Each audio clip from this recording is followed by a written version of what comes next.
Kepala Pasukan Pertahanan Nuklir Rusia, Letnan Jenderal Igor Kirillov, tewas dalam serangan bom yang disembunyikan di skuter listrik di Moskow pada Selasa 17 Desember. Bom yang diledakkan dari jauh itu juga menewaskan asisten Kirillov. Komite Investigasi Rusia mengatakan Kirillov tewas di luar gedung apartemen sekitar 7 km dari Kremlin. Bom yang merenggut nyawanya disembunyikan pada skuter listrik yang diparkir di dekatnya. Atas kejadian tersebut, pihak berwenang melakukan penyelidikan. Kantor berita Rusia TASS melaporkan alat peledak itu memiliki kapasitas sekitar 300 gram setara TNT. Sementara beredar video detik-detik bom meledak dahsyat dan menghancurkan bangunan serta kaca di sekitarnya.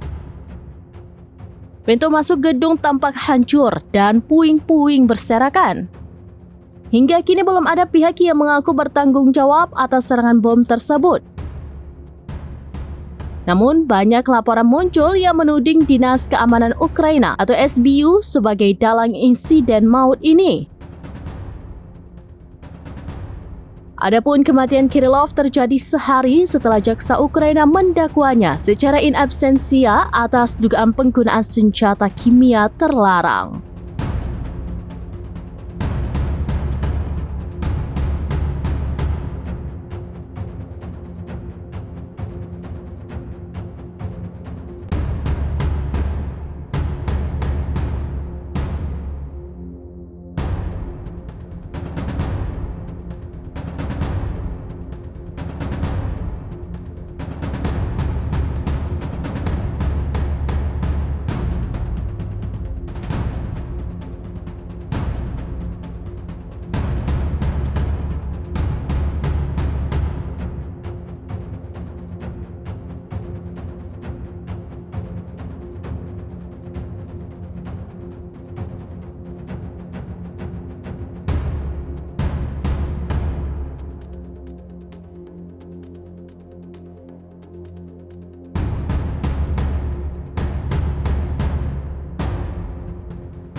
Download Tribun X sekarang, menghadirkan lokal menjadi Indonesia.